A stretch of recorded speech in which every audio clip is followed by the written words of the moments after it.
हो किसानावा गरहा में लागी अमकी मेलावा हो सुना सुना नौजवानावा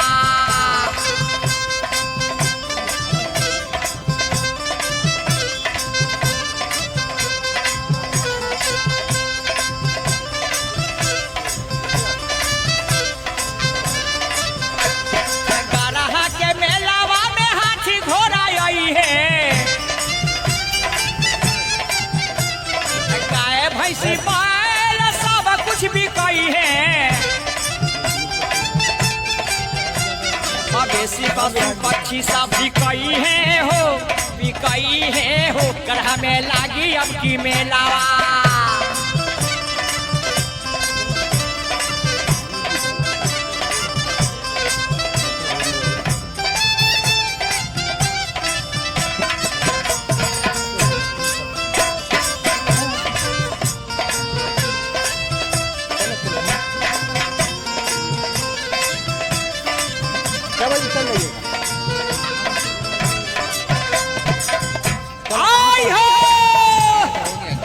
घूमे पूरा कि नहीं सब श्री अर्जुन बाबू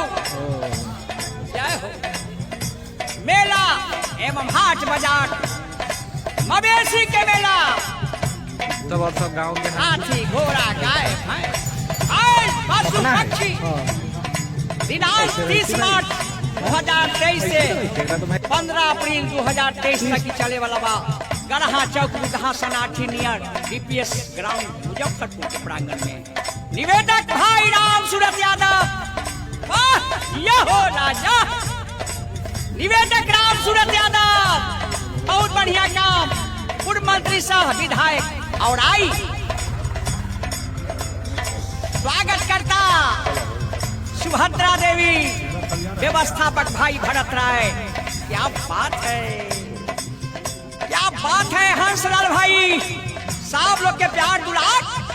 ये मेला में दूर दराज से आए मेला में आगंतुक अभिभावक के स्वागत आई भरत राय जी सुभद्रा देवी राम बाबू राय हंसलाल भाई हरिंदर यादव समाज सेवी भाई सुभाष यादव सुभद्रा देवी स्वागत करता है पूर्व प्रमुख बचहा भाई हो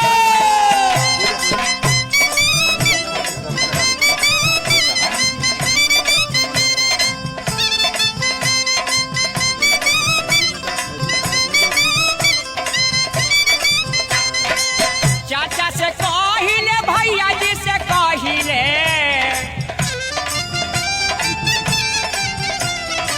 दादाजी से कहिले चाचा जी से कहलो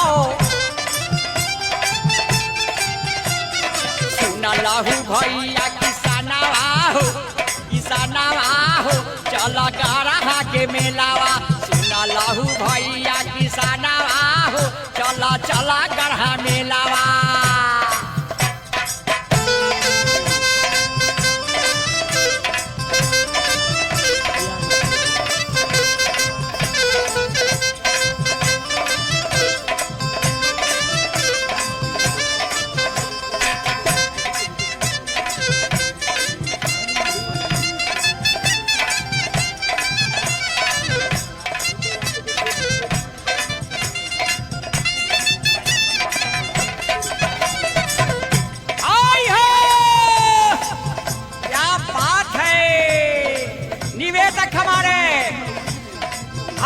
सूरत यादव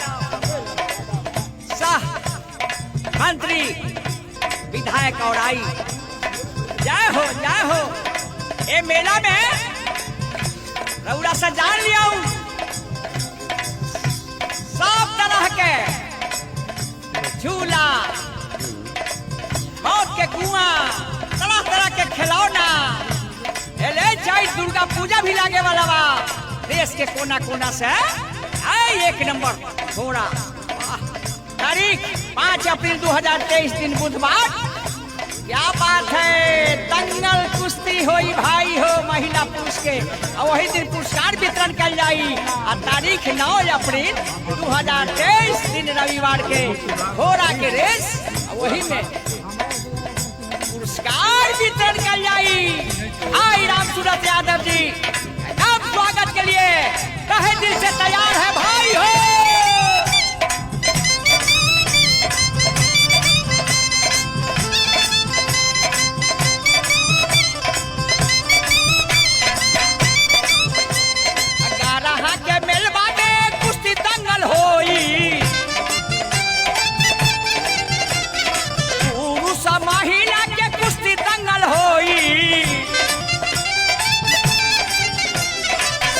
लहू भैया किसानवा हो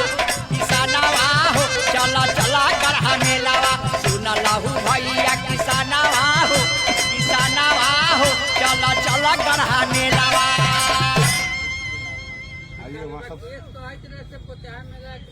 वो है ना है, अब वो है हाजिरी सब लोग से जब छूटल पड़ा था